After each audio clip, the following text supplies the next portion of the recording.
decir nada en contra, no podríamos, Señor, levantar ni siquiera un dedo o algún tipo de queja delante de tu presencia, porque tú has sido tan bueno Amén. que esa bondad, Señor, Amén. sobrepasa cualquier Sí. cosa que podríamos pensar o sentir o vivir incluso. Glorifícate en medio de esta reunión, te rogamos que tu palabra sea eh, explicada hoy de una manera magistral y que nuestro corazón pueda ser esa tierra Señor. fértil para poder Holy aprender y Spirit. poder poner en práctica, Señor, lo que nos estás enseñando. Glorifícate, exáltate, Señor, Dios Todopoderoso, en el nombre de Jesús. Amén. Y amén. Amén. Carlos. Amén. Bien, estaba meditando cuando William me dijo que tenía el privilegio hoy. Y según yo ya tenía mis notas, pero de repente hoy en la tarde ya no me satisfacía lo que estaba leyendo. Entonces puse a pensar, a preguntarle al Señor qué hacer al respecto, a dar unas palabras de testimonio o algo.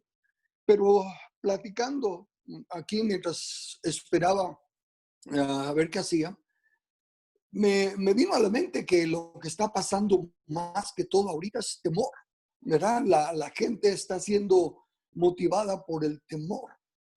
Y por más que oyen noticias buenas, cuando las logramos poner y no las quitan, y cuando tenemos oportunidad de predicar y enseñar el domingo, la gente sigue, pesa más el temor que las buenas nuevas. Están oyendo buenas nuevas, pero las opaca el temor, ¿verdad? Es como quien dice, se les está trayendo agua caliente, pero el agua fría que le echan o la apaga o la deja tibia, que es peor, ¿verdad? Entonces, recurría al baúl de los recuerdos, volver a mis notas, a buscar qué tenía sobre el temor.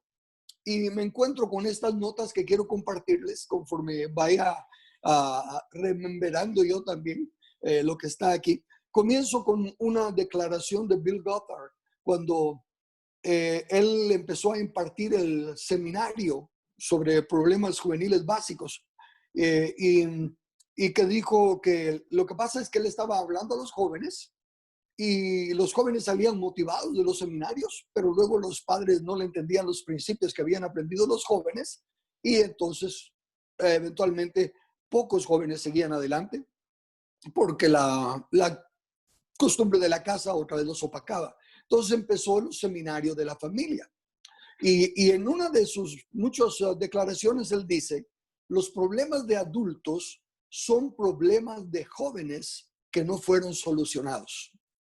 Y esto es importante porque tanto los no creyentes como los creyentes, me refiero a doctores, psiquiatras, psicólogos, están de acuerdo en que nuestro sentido de valores, las cosas que van a ser los parales, los pilares de nuestro desarrollo, son las cosas que hemos aprendido en nuestros primeros 7 años. Eso es lo que dicen. Ya después de estudiar la Biblia, encontramos que la Biblia hace la diferencia a los 12 años, que es cuando los hijos se supone que salen ya del cuidado de la madre y empiezan a ser entrenados por el padre, lo que la Biblia llama destetar. Pero el punto es este. Lo que ha pasado en nuestra vida, no en el aspecto consciente, no es de que lo aprendimos, no es de que nos lo enseñaron, sino que es que lo absorbimos. Es la atmósfera que llenó nuestra infancia. No solo lo que pasa en la casa, mayormente lo que pasa en la casa, desde luego, porque es con más tiempo estamos, pero también lo que pasa a nuestro alrededor en esos años de formación. De ahí que lo que hoy valoramos, nuestros patrones de pensamiento, los temores, los sueños, las cosas que hacen un clic en nuestra vida fueron formados de alguna manera en esos primeros 7 años de edad. Recuerdo, aunque no está aquí en mis notas, pero recuerdo que leí un libro de una eh, consejera de finanzas y ella decía que en realidad el problema con el dinero era más que todo la actitud que nosotros hubiésemos absorbido en nuestra infancia para con el dinero. Y entonces personas como yo en ese caso, que traían una mentalidad de limitación, difícilmente, decía ella, pueden llegar a ser ricos, difícilmente pueden prosperar. ¿Por qué? Porque aunque tengan en sus manos el dinero, lo que está ahí atrás, el patrón de escasez, está operando. Y yo me he dado cuenta, o personas que están ganando buena plata, pero están viendo cómo ahorran, están viendo cómo guardan en caso de un problema, en caso de una enfermedad. Entonces, no es tanto el tener o no tener dinero, sino que la actitud que hay. Y pues yo no sabiendo eso, miro para atrás en mi vida y recuerdo que en mi casa nunca había nada de Coca-Cola ni nada de extra, ¿verdad? Era solo lo necesario. Y mi papá fue un hombre muy proveedor, muy fiel, un gran hombre ahora que ya lo entiendo. Y en la casa nunca faltó lo necesario. Bueno, pasan los años, crezco, me convierto, empiezo a trabajar, llego a una buena empresa, a la Lipton Tea Company, y el trabajo está bueno, me pagan un buen salario, me dan carro nuevo cada 2 años, en fin, estamos bien, compramos nuestra casa, estamos prosperando en todo, pero en la refri no había Coca-Cola, no había ninguna cosas extras. Que se abrían las alacenes y que había lo necesario. En ese aspecto, redundaba bien para mí, porque entonces yo siempre estaba contento con lo que tenía y tenerlo en abundancia, ¿verdad? Como algunos han oído mi testimonio, que solo comía pierna de gallina para mi cumpleaños, de lo contrario me tocaban las patas y el pescuezo. Pero esto era lo que estaba en mi subconsciente. Hasta que fuimos siendo influenciados por otras palabras, otros predicadores, expandiendo la Biblia, el deseo de Dios de que prosperemos, todo lo demás y todo. Entonces me di cuenta que realmente yo tenía una limitación, que por un lado, como digo, para mí era muy buena porque nunca me andaba quejando de que me faltaba algo y no me preocupaba la marca de la ropa ni el año de la ropa. Si lo compré hace 10 años y todavía me queda, todavía lo uso sin ningún problema. En fin, para mí era bueno, pero desde luego no era bueno para crear así a la familia con una expectativa de limitación. Entonces, así como yo tenía ese aspecto de las finanzas, habrán otros que tienen otra clase de temores, otras clases de cosas que les están limitando. Y todos traemos temor. Déjenme decirles, yo era miedoso y medio. Yo no dormía en un cuarto solo. Ya tenía como 10, 11, 12 años y yo no dormía solo. Siempre tenía que dormir acompañado. No importaba quién, pero que hubiera alguien más en el cuarto. Y con ese miedo fui creciendo. Y aún de adulto todavía le tenía miedo a la oscuridad. Lo he contado muy pocas veces, pero tal vez no todos me han oído, de que fue hasta que aprendí que el temor no se le puede huir, al temor no se le puede esconder. En otras palabras, sí, yo estaba de noche y que ahí estaba el monstruo, ahí estaba el fantasma, porque en aquel entonces no era de demonios, ¿verdad? Todavía no había estado yo en la iglesia ni nada para estar oyendo del demonio, pero sí de los monstruos, del fantasma. Y como las historias que contaban mi papá y mis tíos cuando se reunían a jugar póker en la casa y todo, y hablaban de la llorona, del sombrerón, del cadejo, y el cadejo bueno y el cadejo malo. Y la cosa es que todas eran así historias de ir a la cama, ¿verdad? De ir a dormir, pero sí a dormir con miedo. Entonces cualquier ruidito me espantaba y a taparme la cara, ¿verdad?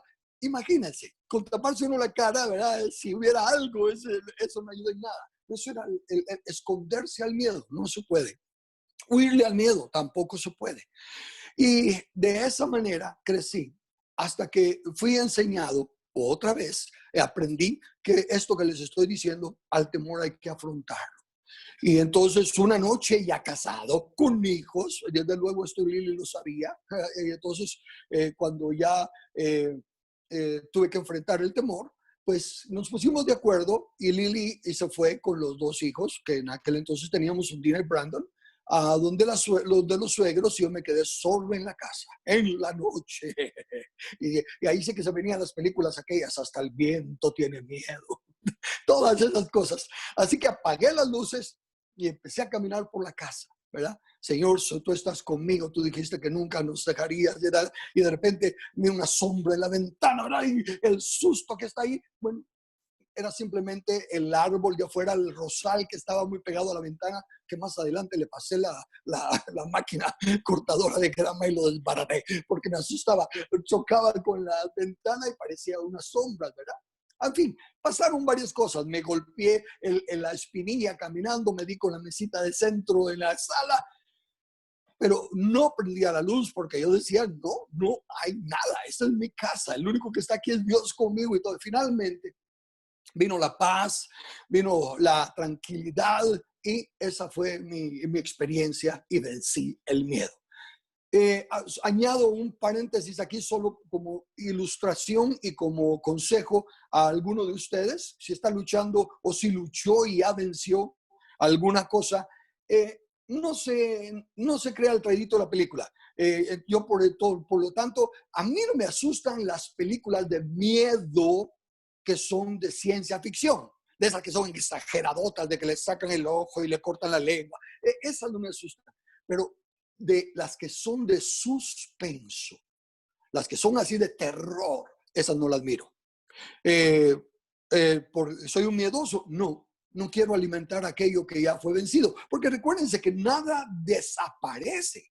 Nuestras victorias sobre la carne no es de que ya ganamos sobre ese temor, sobre esa área que nos está afectando. No, es sencillamente que logramos tener una mayor cantidad de fe, una mayor cantidad de convicción sobre aquello que antes nos dominaba. Pero eso está ahí, está como el diablo. Ya Jesús le apachurró la cabeza, pero todavía está ahí, todavía miente. Si se le da oportunidad, dice que los hijos de desobediencia, los que no guardan la palabra de Dios, son todavía dominados, engañados por el diablo. Entonces, solo como consejo, si usted ha vencido un temor, si has luchado con una debilidad y la has vencido, no la alimentes, manténla por un lado. No tengo por qué estar viendo películas de terror para ver que soy el traidito de la película. Bien, entonces, eso que hay, y tal vez lo hay en sin el tal vez, en cada uno de nosotros hay cosas negativas, porque el vacío de poder que dejó al primer Adán cuando pecó, lo llenó el diablo con un montón de mentiras y un montón de informaciones bien malas. Y entonces todos tendremos áreas débiles, todos tendremos en nuestro subconsciente cosas que son el temor. Y eso es lo que le abre la puerta a los temores. Unos son temor a la muerte, otros son temor a la oscuridad, en fin, ustedes sabrán cada uno de identificar qué es aquello que los detiene un poco. Y lo lindo del caso es que entre todos los libros que he leído por cuestiones de la iglesia, por cuestiones del negocio, por cuestiones de política, leí al doctor Lair Ribeiro y él escribe un libro que se llama Viajando en el Tiempo. Y está bien bonito porque, como les digo, la ciencia ficción sí me gusta. Y él habla, ¿verdad?, acerca de las máquinas de viajar en el tiempo y todo. Y dice, bueno, si se pueden hacer cosas para viajar al futuro, ¿por qué no viajar al pasado? Dice, porque nosotros somos hoy lo que fue sembrado en nuestra infancia, en nuestra juventud, como cité anteriormente, ¿verdad?, a Bill Gates. Pero los problemas de los adultos son problemas de jóvenes que nunca fueron resueltos. Pero entonces él viene y dice, con la luz que ahora tenemos en el presente, podemos viajar a nuestro pasado y afrontar aquellas cosas que en su tiempo nos causaron temor, en su tiempo hicieron un impacto tremendo en nosotros, y con la luz que ahora tenemos, no podemos cambiar las cosas, es imposible cambiar lo que ya pasó, pero sí podemos cambiar el resultado, la consecuencia. Y el ejemplo para mí fue glorioso, porque yo tenía el ejemplo de que cuando me fui de Guatemala para Estados Unidos a los 17 años, me fui con rencor en mi corazón, con odio en mi corazón para mi papá. ¿Por qué? Porque mi papá era un hombre muy parco, nunca se reía, solo cuando ya estaba con sus cuantas copas en medio y jugando cartas y todo, en ese momento pues ya ahí se reía. Pero me refiero, todos dicen que los niños que no tuvieron una buena relación con su padre, que no tuvieron cariño y todo van a ser, en fin, dan una clase de todo lo que le puede pasar a uno. Y yo digo que yo no tengo una sola memoria de mi juventud, de mi niñez, de una sonrisa de mi padre, un abrazo, un beso. No, mi papá era un hombre muy, como digo así, muy, a tal grado que digo que nos creó con tos. ¿En qué sentido? Él no hablaba, él no decía, ¿qué están haciendo, patojos? Solo decía, y cuando él hacía, había que ponerse firmes porque algo andaba mal y tenía un chicote de caballo al cual le teníamos temor. En fin, cuando vine a Cristo, y esto es otra cosa importante, el venir a Cristo no nos cambia nuestra forma de pensar. Por eso es que en las pláticas que estoy dando ahorita digo que la iglesia sigue niños. Como dice, ustedes debiendo ser ya maestros, siguen niños. Entonces, mientras no renovamos nuestro entendimiento con la palabra de Dios, seguimos siendo niños y seguimos víctimas de los mismos temores y las circunstancias que teníamos antes. Con ese libro me ayudó a pensar, en ver, llegué a entender lo que no sabía. Ven cómo el cambio de información en el presente nos puede ayudar a corregir los temores y las circunstancias del pasado. Entonces me empezaron a contar mis hermanos quién era mi padre. Era un huérfano. Yo nunca supe de mi padre. No, él no me hablaba, él no nos contaba nada y nadie andaba indagando. Fui hasta grande, cristiano, casado, con hijos, que mis hermanas que vivían en Estados Unidos también me empezaron a contar de mi papá. Mi papá fue un huérfano desde los 7 años y con los parientes con los que vivían, pues lo tenían como ceniciento, era el que tenía que hacerlo todo y él tenía mucho rencor en su corazón por el maltrato que le dieron y cómo se aprovecharon de él. Y así que solo cursó también el primer año de primaria. Y con esa poca educación y con esa información, pues, él nos sacó adelante. Como digo, soy el hijo número 13 y nunca faltó lo necesario. Bueno, entonces cuando yo empiezo ya con nuevo entendimiento, con la palabra de Dios, a entender el primer mandamiento con promesa de honra a tu padre y a tu madre, y a valorar lo que ese hombre, con tan poca educación, con tan pocos recursos, cómo nos sacó adelante y nos educó, dándonos un buen testimonio, porque cuando él se emborrachaba era ahí en la casa con los parientes y todo. Nunca tuvieron problemas de irlo a buscar a una cantina o que se quedó tirado por algún. No era eso. Era una situación de que se reunían a jugar póker y todo y tomaban, pero nunca una mala palabra. Les cuento yo a mis hijos y les da risa que la única vez que dice que su papá dijo una mala palabra y se enojó fue porque el toro en el corral no estaba acatando lo que él quería hacer y entonces se enoja y le dice, ¡ay, toro! ¡Cara de vaca! Esa fue la palabrota más fea que dijo. Pero nada de palabras sueces. Ya con esa nueva información, yo puedo viajar en el tiempo, al pasado, y empezar a ver a ese hombre con ese trasfondo familiar, cultural, con esa poca capacidad intelectual y todo. Enterarme de que fue de ayudante carnicero y luego carnicero, que fue ayudante de esto y luego lo hizo. Y en mis años, cuando yo ya era niño, ya lo podía ver, él tenía una bicicleta de coaster. Yo no sé si ustedes saben lo que es una bicicleta de coaster. Eran unas bicicletas tan gruesas, casi como una motocicleta, de las que no tenían freno, sino que para frenar había que darle al pedal para atrás, ¿verdad? Se daba así, y para frenar había que darle para atrás. Y era de mujer, no tenía el tubo en medio. Y él ponía un garlo de quesos en la parrilla de atrás. Un garlo eran 6 quesos. Y en el asiento, en el timón adelante, un morral con otros 2 quesos.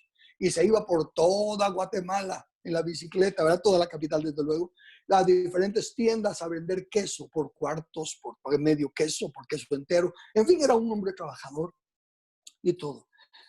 Mi corazón cambió y empecé a recordarme que podíamos llegar a las tiendas donde no daban fiado y pedir fiado. Y el dueño de la tienda decía, son patojos de Macario, dáselo. tenía un buen nombre. Y esas cosas que ya ahora con la luz de la Biblia, yo las empiezo a valorar y empiezo a honrar a mi padre. Y me empiezo a dar cuenta qué hombre tan grande el que Dios puso para que me criara.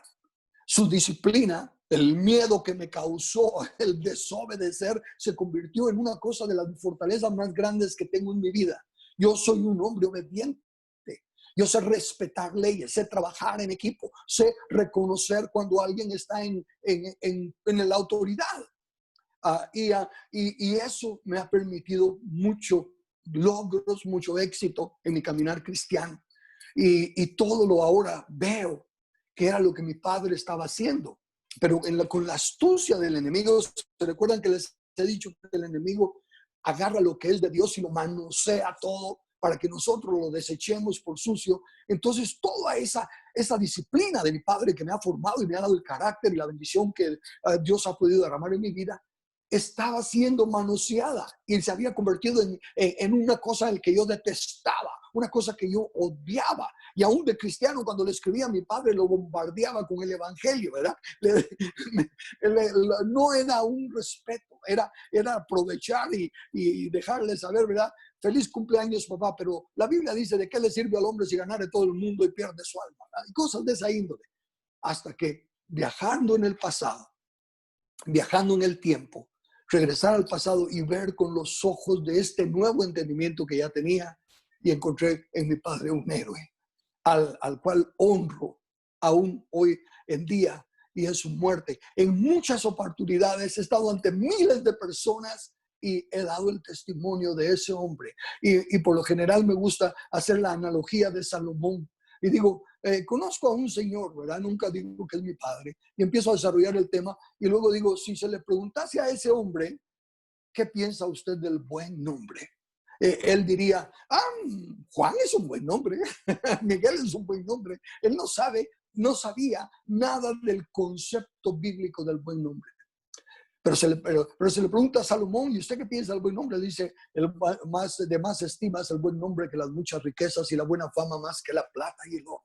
Y el Ram Salomón le echaría todo un discurso con su tremenda sabiduría, pero él no tuvo el fruto del buen nombre. Y ese señor humilde, sin la educación de Salomón, vivía el buen nombre. Y esa es la herencia que ni la muerte ni el Estado pueden robar, la buena reputación. Y entonces, cuando yo cuento esa historia ante miles de personas, lo he hecho y lo seguiré haciendo, honrando a mi padre. Y todo porque pude viajar en el tiempo a confrontar ese rencor, esta amargura que yo tenía contra aquel hombre, y a verla con los ojos de Dios, con la verdad de la palabra de Dios, que Dios nunca se equivoca con lo que nos da. Simplemente que en nuestra ignorancia de su palabra, en nuestra ignorancia de su verdad, nosotros evaluamos aquellas cosas con la información de este mundo, con la información humanista que trata de romper el vínculo familiar, de romper ese primer mandamiento con promesa de la honra a nuestros padres. A manera un poco de broma, un poco de verdad, digo que, bueno, él dice: los días de nuestra edad son 70 y en los más robustos 80, ¿verdad? Yo digo, bueno, ya pasé los días de nuestra edad 70 y me estoy cuidando, así que de plano tengo los 80. Y ahora añadámosle también que dice que al que honra a padre y madre, sus años le serán multiplicados. Así que tiene que ir para adelante, ¿verdad? Tengo varios años todavía por delante. Y creo que son esas victorias sobre esos problemas que no hemos parado a considerar, los que se convierten en fuente, no en fuente, sino que en el receptor de las bendiciones de Dios. Dios quiere bendecirnos. Amado, yo deseo que tú seas prosperado en todo, pero necesitamos el receptor. Recuérdense que Dios no desperdicia nada. No nos va a tirar una guacalada de bendición si tenemos una copita, ¿verdad? Pues Él no desperdicia. Entonces solo nos va a dar la copita, aunque tiene el mar entero para vaciar sobre nosotros. Mientras no tengamos la capacidad, solo nos va dando lo que podemos recibir. Y cuando empezamos a despojarnos de esas debilidades, de esos paradigmas, de los conceptos esos que hemos tenido, entonces Dios puede bendecirnos como realmente desea. Ok, entonces ese es el primer punto. La solución para corregir, para cambiar y vencer esas actitudes que tal vez nos están afectando en el presente, tendrá que ver con que afrontemos las bases sobre las que hemos sido edificados, las bases sobre las que se están desarrollando estos principios que ahora manejamos. Tomando como ejemplo a Elías, podemos ver este patrón.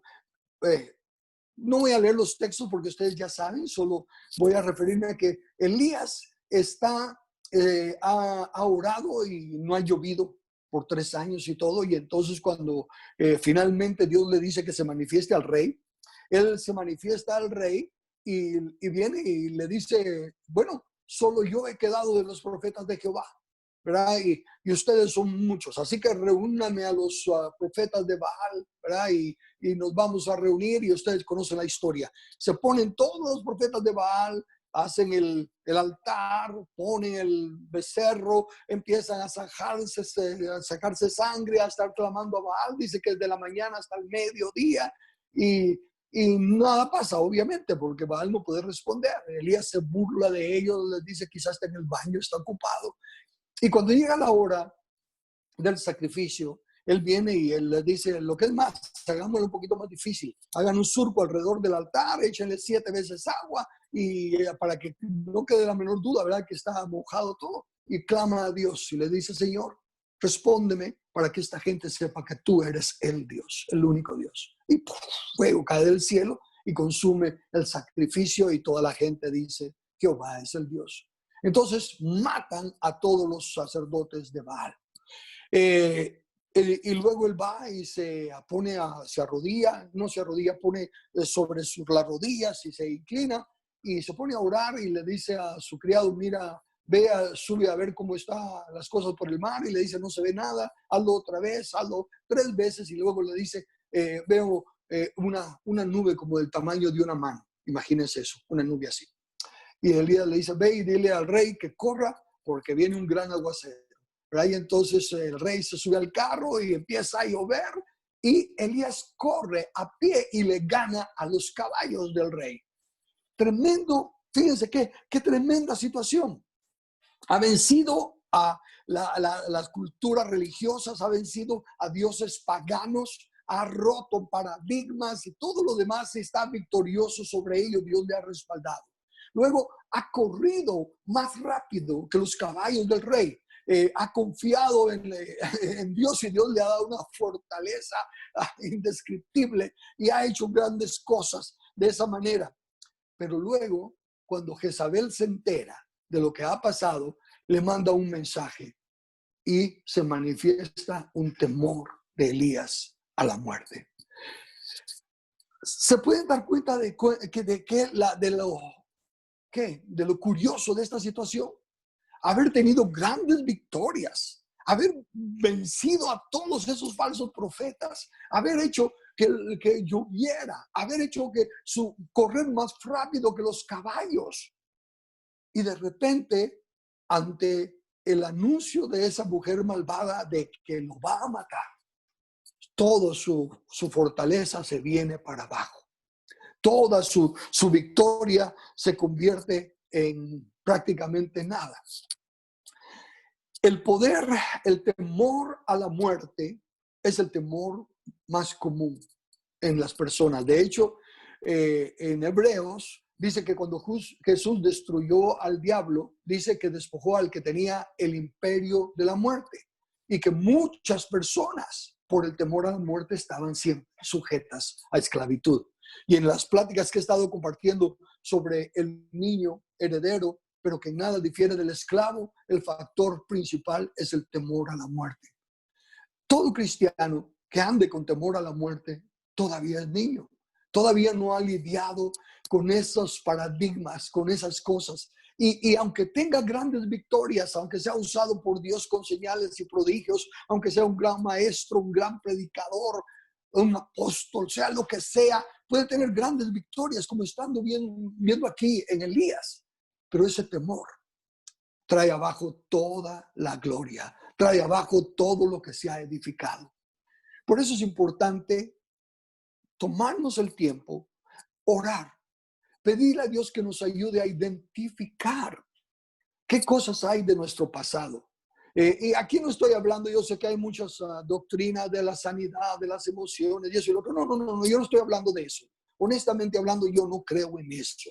¿Por qué? Porque si fuéramos a la sanidad de las emociones, ya les dije, nunca recuerdo un beso de mi padre, un abrazo de mi padre o algo así. Entonces, pobrecito, yo nunca fui amado, así que por eso es que soy tan miserable como soy. No, yo no, nunca tuve ese problema. Vine a Cristo, Cristo transformó mi vida, me supe una nueva criatura y empecé a andar en la luz de la nueva criatura. Claro, creciendo poco a poco en la gracia y el conocimiento de Dios. Pero eso es una cosa lindísima que Dios puso en mí, y por eso es que insisto tanto con la lectura de la Biblia. Yo comencé a leer la Biblia aún antes de ir a la iglesia, trabajando en el rodeado de mar y cielo, en la plataforma petrolera.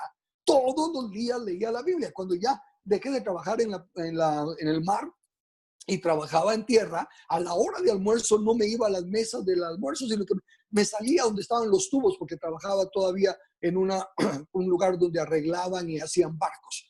Y ahí me ponía a comer mi sándwich y a leer la Biblia. Entonces, aunque no entendía mucho de lo que leía, el solo hecho de obedecer, ahora ya entiendo que estaba siendo como un río que tranquilito, que va corriendo y corriendo, pero limpia las piedras y va quitando toda la mugre. Así va renovándose mi entendimiento.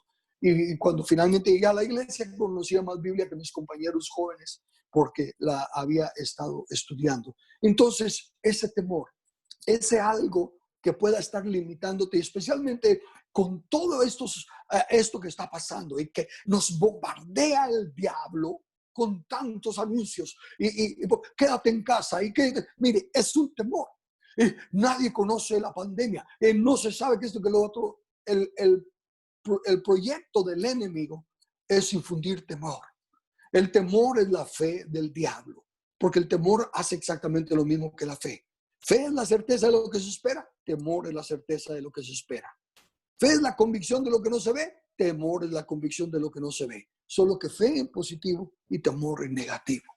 ¿Ven? Entonces, el temor es nuestro enemigo. Y el enemigo pues lo está usando por todo. Por eso, mire, si ve tele o lo que sea, a la hora de los anuncios, bájele volumen, ya no oiga toda esa basura. Saben que en mi página de Facebook, ahora ya no me preocupo de estar tratando de aclararle cosas a nada. Miro un mensaje negativo, lo borro.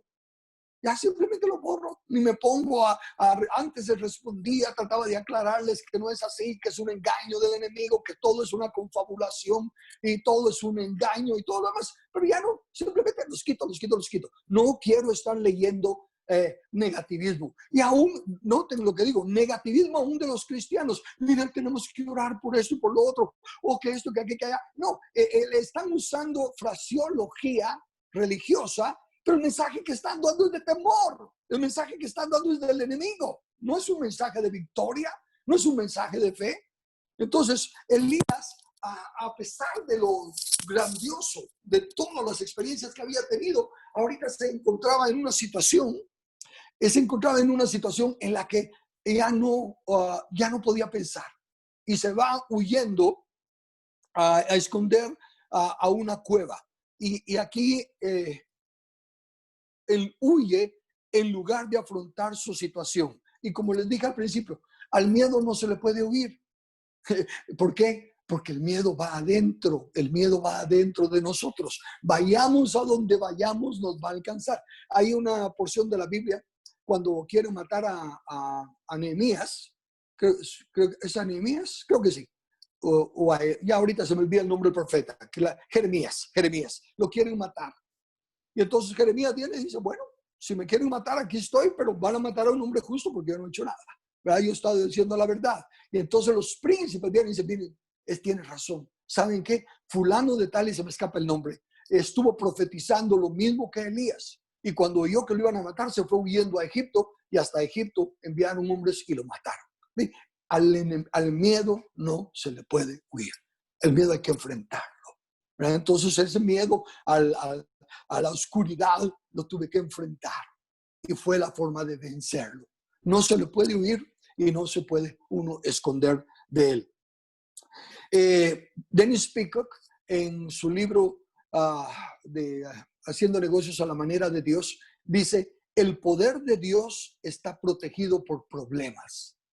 Mire eso, el poder de Dios. ¿Queremos el poder de Dios? Sí, adivinen qué, hay problemas. Yo lo que quería era el poder de Dios y lo que tengo los problemas, porque el poder de Dios está protegido por problemas. Cuando Dios busca un líder, precisamente busca a alguien que sepa solucionar problemas. Entonces, cuando nosotros afrontamos los problemas y vencemos los problemas con el conocimiento de la palabra de Dios, el poder de Dios se va haciendo parte de nosotros. Cuando uno se esconde, como en este caso Elías se escondió en una cueva, cuando uno se esconde, las paredes que usa para esconderse se convierten en su prisión. No es la forma de vencer el temor escondiéndonos. Por eso es que este encierro en el que nos encontramos ahorita es el diseño del diablo. Que Dios en su misericordia está con nosotros, sí. Que Dios en su misericordia y su gracia todavía nos ayuda a salir victoriosos en estas circunstancias, sí. Pero no es el diseño de Dios. El diseño de Dios es que salgamos, que estemos afrontando nuestro diario vivir, que afrontemos nuestras circunstancias familiares, nuestras circunstancias laborales, en fin, que salgamos a afrontar la vida y que aprendamos a ir venciendo las circunstancias que en ellas se dan. Porque Dios quiere hacernos gobernantes, Dios quiere darnos el poder, pero Él no le va a dar el poder a un niño inmaduro. Se lo va a dar a alguien que por el uso tiene los sentidos ejercitados en el discernimiento del bien y del mal. La cueva habla de ensimismarse. Cuando uno se encierra, entonces empieza a pensar, sí, pues, ahorita mientras les digo esto, me recuerdo de otra cosa que va como ilustración, así que la voy a decir. Cuando empezamos con la iglesia en Nueva Orleans, a oír del ministerio de Gospel Outreach, donde estaba el apóstol Jim Durkin, y pues nos unimos a ese ministerio que resultó ser Verbo aquí en Guatemala, y entonces los de Verbo enviaron a uno de sus líderes a que estuviera con nosotros un mes. Así que lo que hicimos fue que a uno de mis líderes cercanos se fue a vivir con nosotros, con Lili y nuestros hijos, y les dejamos el apartamento de ese líder, que era solo él y su esposa, a este otro líder que llegó. Así que lo tratamos requete bien. Gracias a Dios teníamos el concepto de hospitalidad. La cosa es que estuvo un mes con nosotros. Y en todo ese proceso, pues, ahí fuimos poniéndonos de acuerdo en cosas. Cuando ya se iba a regresar a Guatemala, pues me cita y me empieza a contar todas las cosas malas que miraba que teníamos, todo lo que nos faltaba, todo lo que teníamos que cambiar. La cosa es que aquello, por mi actitud de respeto a la autoridad, yo tomé sus palabras. Yo no me puse a pensar, y este que se cree, ni nada por decirlo, sino que la autoridad me está diciendo que fallé en esto, que fallé en aquello, que fallé en esto. Y en aquel entonces, más joven, yo lo que hacía era que llegaba, me ponía mis tenis sin pantaloneta y me iba a correr. Ese era mi desahogo. Y me voy a correr, ¿verdad? Y corriendo voy llorando y diciéndole a Dios que me perdone, que yo me sentía todo un Moisés tratando de sacar a mi iglesia adelante y todo, pero que quizá ya era tiempo que me muriera y que quizá ella tenía un Josué preparado y esto y que lo otro. Y llorando y corriendo, ¿verdad? Desde luego, el Espíritu Santo tan lindo como es, ¿verdad? Rapidito dice, nah, ese es el zafe, ¿verdad? Es fácil morirse. No, lo que tienes que hacer es aprender a sobrepasar esas dificultades, ¿verdad? Bueno, ya regreso a la casa. Y cuando regreso a la casa, ahí está el hermano, el que me habló. Y nomás entro, se levanta con cara así de afligido y todo me dice, Carlos, yo te amo. Carlos, yo te amo, mira, esto y que lo otro. Y ya se me aclaró que ciertamente hay tantas cosas lindas que estamos haciendo y que esto y que lo otro, pero que él solo miraba lo que necesitaba corregirse. Y la cosa es que no tengas pena, ya entendí. Y cuando él se fue, me entero que lo que pasó fue que cuando yo llegué a la casa, todo cabizbajo y todo, y le dije, ¿qué te pasó? No, hombre, fíjate que aquel dice que esto y que lo otro y que todo, y me fui. en lo que yo me fui, mi esposa agarró el teléfono y le dio una exhortación bastante fuerte al hermano de que qué estaba haciendo.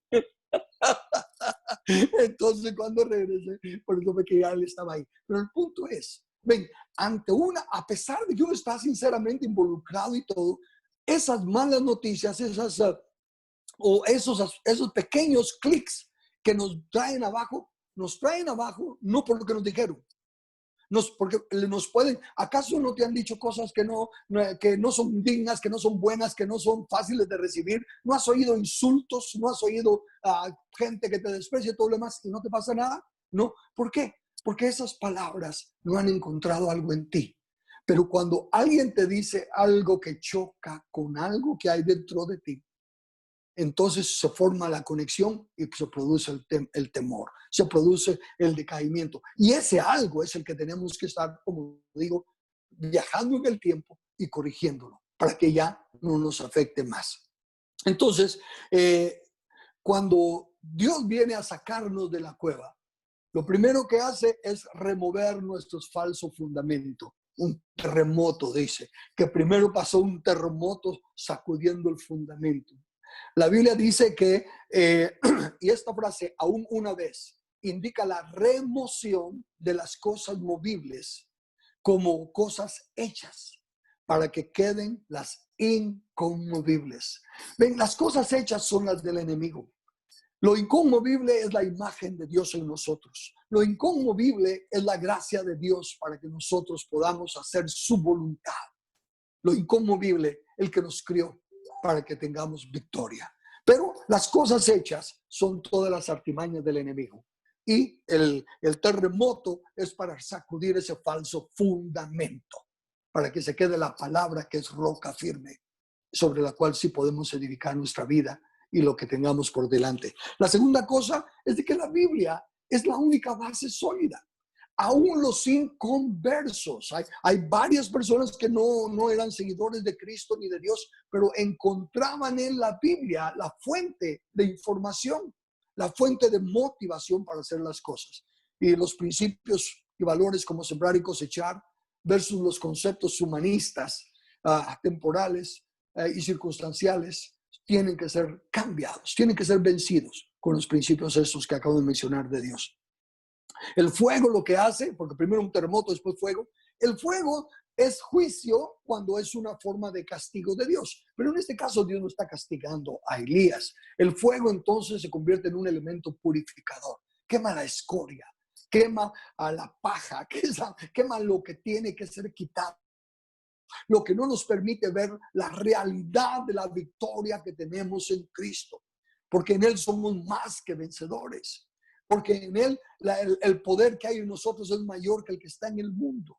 Porque en Él tenemos autoridad sobre principados y potestades para hollar serpientes y escorpiones y nada nos dañará.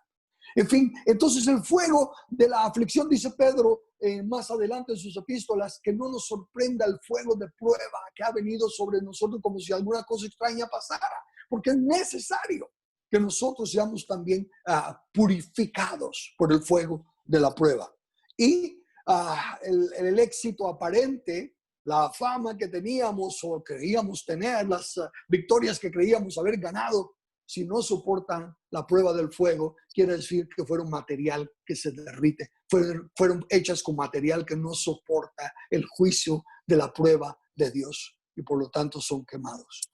Pero después viene un silbo apacible y es Dios hablando al hombre interior, hablándole a nuestro espíritu. Dios no está enojado ni desalentado con nosotros. ¿Qué es lo que produce la decepción? La decepción es expectativas inapropiadas. Porque uno está esperando algo y cuando no se da, entonces uno se decepciona, ¿verdad? Yo esperaba que vos respondieras diferente. Yo esperaba que me llamaras. Yo esperaba que. Entonces, aprendí esa lección una vez que orando, ¿verdad? Otra vez delante de Dios y orando, ¿verdad? Y Señor, perdóname. Te fallé otra vez, Padre. Yo prometí que ya no lo iba a hacer y caí, perdóname, ¿verdad? Y te fallé. Y Dios en su misericordia puso en mi pensamiento, no, no me fallaste. Uno falla, a alguien le falla, alguien falla cuando uno está esperando que haga algo. Pero yo ya sabía lo que ibas a hacer. Así que no estaba esperando que hicieras otra cosa. Por lo tanto, a Dios nunca le fallamos. Nos fallamos a nosotros mismos. Nos decepcionamos a nosotros mismos. Pero Dios no está enojado con nosotros. Y por eso es que nos saca de la cueva del ensimismo, del ensimismarnos, por medio de ese silbo suave que viene y le habla al hombre interior, que le habla al espíritu, susurra paz, calma la tempestad del alma para que se pueda oír su voz. El problema es que mientras estemos oyendo otras voces que gritan más fuerte, mientras no aprendamos a bajarle volumen o totalmente apagar las otras voces, nos va a costar encontrar esa paz interna. Nos va a costar regresar al pasado, encontrar esos elementos que inconscientemente fueron implantados en nuestro subconsciente y que de una u otra manera han sido freno o han sido choque o filtro o contrariedad contra las verdades de Dios ha querido hablar a nuestro corazón. Entonces necesitamos, como Elías, salir de la cueva, recuperar la vivencia de la visión que tenemos. Recuerdo aquel poema que solo me aprendí esa estrofa porque es la que uso de ilustración, que dice: no son muertos los que en dulce calma reposan en la tumba fría.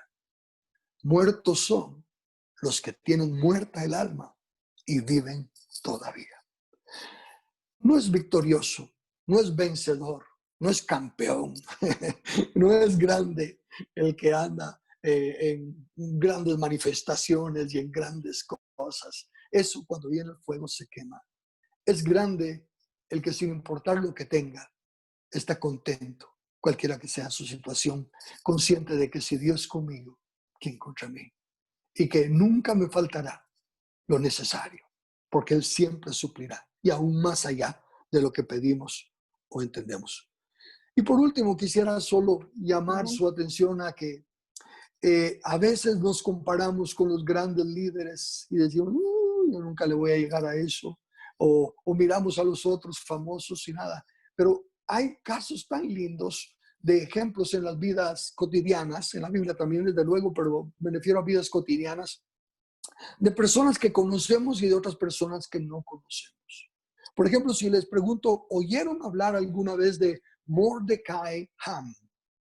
Mordecai Ham era un boxeador estadounidense y desde luego dejó de boxear, ¿verdad? Pero casi yo nunca lo había oído hasta que leí la historia.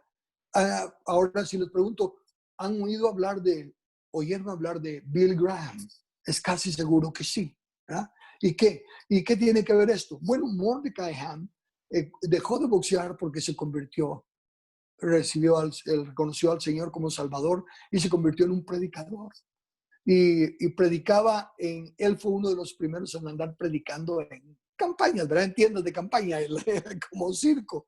De hecho, la historia que leí es de que los pastores de la ciudad no pidieron al alcalde que no le diera permiso de poner ese circo, porque qué vergüenza que anduviera predicando a Cristo en un circo, ¿verdad? Con esas cosas mundanas y todo lo demás. Y entonces este Mordecai Ham no se dio por vencido, sino que se fue a las afueras de la ciudad, ¿verdad? Hasta donde llegaba el límite de la ciudad, y en las afueras puso su carpa. Y empezó a hacer el anuncio, pero desde luego, bajo esas condiciones, dice que muy poquita gente llegó, muy poquita gente llegó. Pero entre los que llegaron, llegó el joven Bill Graham y se convirtió, recibió el evangelio a través de Mordecai Ham, que no se dio por vencido ante aún la contraparte que los mismos cristianos le estaban haciendo por las apariencias de predicar a Cristo en un circo. También está otra persona que llegó a ser un poco famosa, Anne Sullivan. pero ella era una niña que la llamaban la niña salvaje en un orfanatorio. No hablaba y todo, no recibía nada, pero una de las guardianes de las enfermeras ahí se encariñó con ella y se sentaba a la parte de la cárcel de la ella y le ponía pan, la dejaba ahí y no lo comía. Hasta que ella se iba, se lo comía. Y poco a poco, hasta que finalmente ganó la confianza de Annie y Annie se transformó en una gran persona. Y Annie Sullivan, también creo que no han oído de su nombre, pero sí han oído el nombre de Helen Keller, escritora y autora de varios himnos y todos. Anne Sullivan fue la maestra que Dios usó para entrenar a Helen Keller, que era, ¿verdad? Ciega, era sordomuda, no ciega, perdón, y la ayudó. Entonces, aunque hay personas que sobresalen, hay otras personas que son el factor determinante que Dios ha usado. Y nosotros somos llamados a ser como libros abiertos leídos por muchos hombres. Un libro, el autor de un libro no sabe cuántas personas han leído su libro, no sabe a quién ha impactado su libro. Así es nuestra vida. No sabemos a quién ha impactado nuestro testimonio, quién nos ha visto ya por la misericordia y la gracia de Dios ha encontrado algo en nosotros que luego Dios usa para transformar su vida. En conclusión, no tenemos que temer. Las circunstancias son solo circunstancias y nunca pueden cambiar el plan de Dios para nuestra vida. Nosotros podemos ser los que nos limitemos un poco por no vencer ese temor. Viajemos en el tiempo con la luz del Evangelio. Viajemos en el tiempo con la victoria que Dios ya nos ha dado en su palabra y analicemos nuestra vida. Las cosas que resentimos, las cosas que tememos, las cosas que nos espantan, que nos consideramos desgracia, en fin, lo que sea. Y luego apliquémosle la luz de la palabra de Dios. Y vamos a encontrar, como les he dicho en otras ocasiones, ese diamante, pero que está todo lleno de lodo y lleno de pudredumbre que el enemigo le puso para que no lo viéramos. En mi caso, pues la educación que ese padre me dio, la enseñanza que él implantó en mi corazón de temor a la autoridad, de obedecer a la autoridad con solo que haga y no esperar que venga el trancazo detrás. Y de esa manera podemos tener victoria en cualquier circunstancia que nos encontremos. Amén. Ahora los tomates.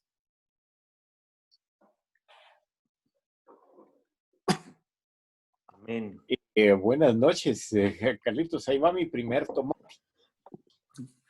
¿Verdad? En primer lugar, no es así el poema, lo siento, ya te lo mandé para que lo leas bien.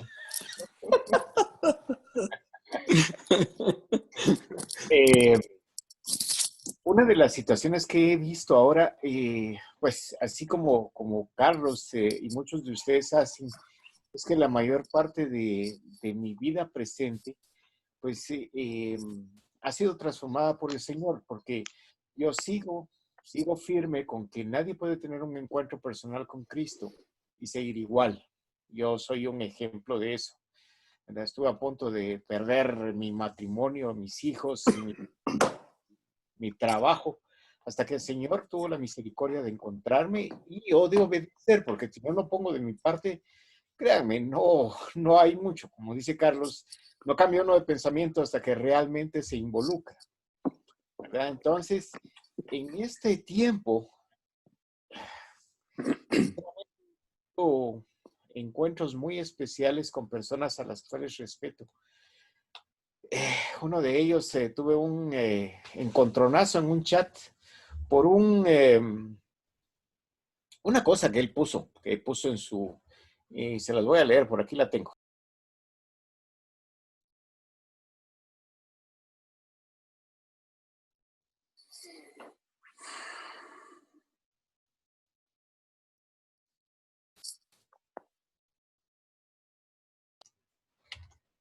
Dice, mientras los muertos no sean tus muertos, no entenderás la gravedad de lo que estamos viviendo. Entonces, yo sinceramente no sabía que, dije, oh, caramba, ¿cómo a una persona como esta que le conozco ¿verdad? Y créanme, yo los miraba subir a mi helicóptero y entrábamos en las áreas donde estaba el enemigo y nos disparaban. Y ellos me decían, no aterrices, vamos a brincar del helicóptero. Yo llegaba a 3 pies sobre el suelo y pasaba como que, como les dijera yo, pasaba encima de la tierra, no la tocaba, no me detenía ni nada y disparando por todos lados. Ellos se tiraban al suelo, tomaban al enemigo, peleaban, entregaban sus vidas por aquello que era santo para nosotros, que era la libertad de nuestra nación.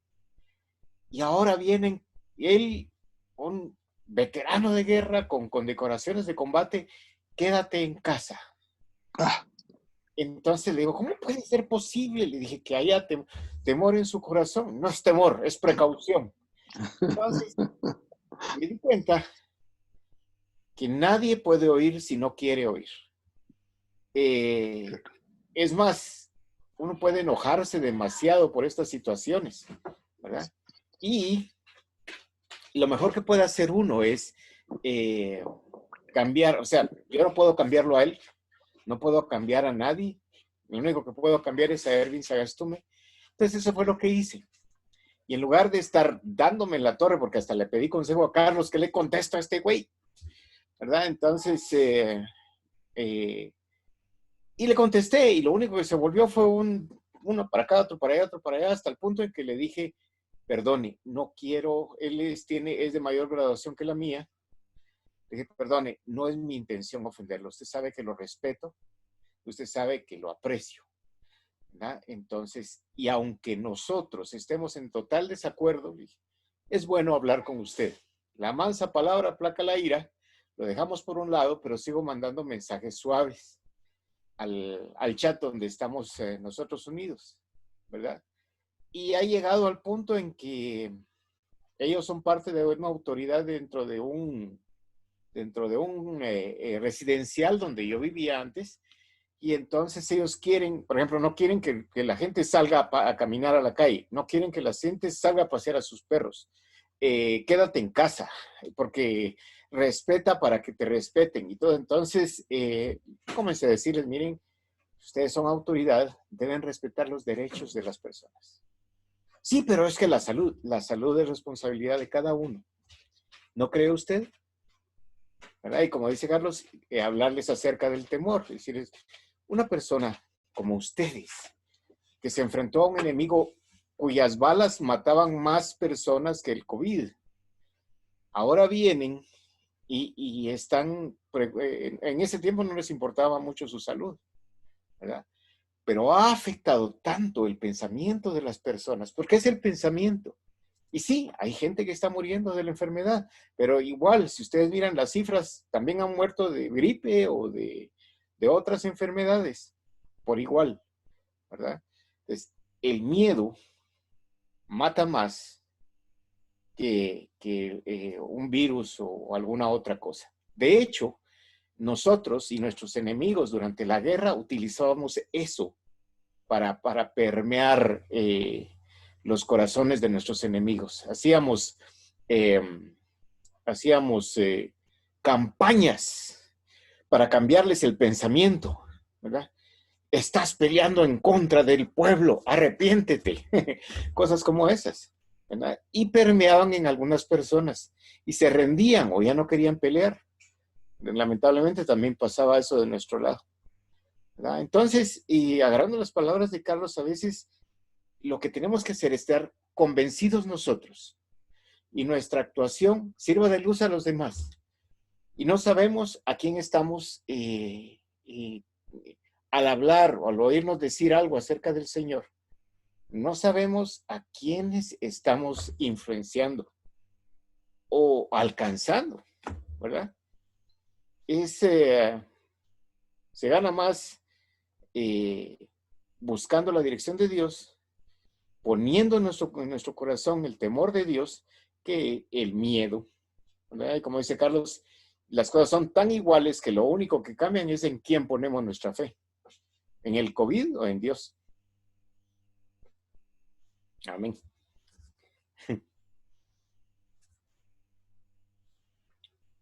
Ese es mi speech. Ahora, tomates. ¿Alguien más, hermanos, que tenga algún comentario, alguna pregunta, algo que quisieran compartir antes de que termine? Ah, perdón, Víctor Hugo. Ahorita le vuelvo a... Carlos se salió, vos. De plano no le gustó mi comentario. Mucha, lo siento. No, es que son muy buenos de cuentos y estaba tan larga la historia y ya la sabía. Ya sabía yo, Víctor Hugo, usted estirado. iba... Son unos estirados esos del consejo, mucha. Víctor Hugo, ¿usted iba a decir algo? Haciendo referencia a lo que Carlos comentaba cuando hablaba de su padre, pues obviamente trajo a mi memoria también las enseñanzas de mi padre. Me enseñó muchos oficios. Él se ocupó de que tuviese mucha instrucción industrial, ¿verdad? Me hizo pasar por 14 talleres, hasta barbero. Y ahora que he estado encerrado con la limitación de vista, digo, sí me ha entrado un poquito de temor en cuanto a qué voy a hacer, porque lo que sé hacer está en mi oficina, pero yo tengo parte de mi oficina. Entonces me he puesto a hacer cosas como, por ejemplo, a mi hija le dijeron que su cafetera muy complicada, Telsa, después de haberla sacado durante 9 meses o casi el año, le dijeron que ya no servía, que la tirara. Yo le dije, mi hija, tráela. Y con la limitación que tengo de vista, la agarré y la empecé a ver y a ver. Y una cafetera que vale pues más de 1,200 quetzales. Me dijeron que la tirara. Y la agarré, como les dije. Y encontré que lo que tenía malo era un fusible que vale 1 quetzal. La desarmé, la fui abreando poco a poco, fijándome, tomando fotos y la reparé.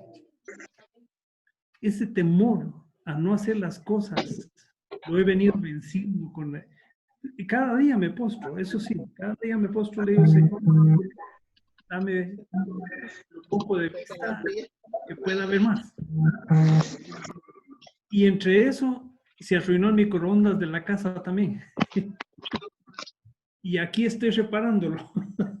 Aquí tengo la pieza. La estoy reparando. Esas limitaciones, le doy gracias a Dios que las estoy enfrentando poco a poco y me está dando sabiduría para resolverlas. Así que también yo tengo mis temores, pero ahí voy y le doy gracias a Dios que me los está quitando. Amén, hermanos. Bien, Víctor Hugo, muchas gracias por compartir su comentario. ¿Algún esposo que tenga temor de su esposa que quiera compartir ese temor?